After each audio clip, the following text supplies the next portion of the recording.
Pada pertemuan 4 dan 5, saya akan membahas IP address dan subnetting. IP address terdiri dari dua bagian yang secara keseluruhan adalah 32 bit. Bagian pertama sebagai network identifier, yang bagian kedua sebagai host identifier.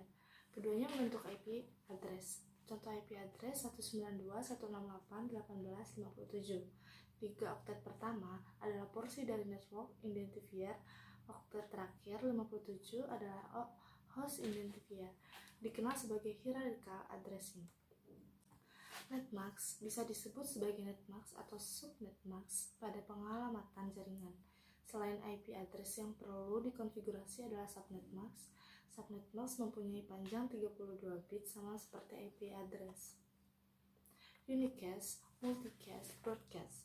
Dalam penggunaan dalam hal kelompok komunikasi IP, bisa juga dikategorikan sebagai unicast, broadcast, or multicast.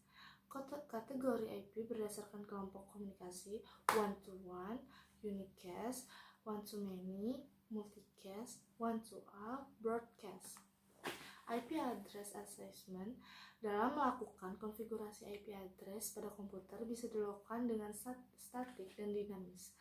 Statik, network administrator secara manual melakukan konfigurasi di sebuah host komputer. Minimal konfigurasi biasanya adalah IP address.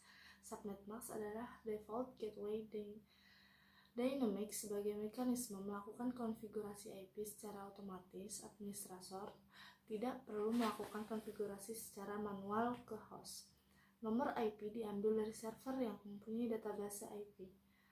Protokol untuk pengaturan IP secara dinamis disebut DHCP atau Dynamic Host Configuration Protocol. Subnetting VLCM. Subnetting adalah teknik yang digunakan untuk memecahkan jaringan menjadi beberapa subjaringan yang lebih kecil. Teknik subnetting biasanya digunakan untuk memudahkan pengelola jaringan seperti sistem network, administrator dalam berkecil.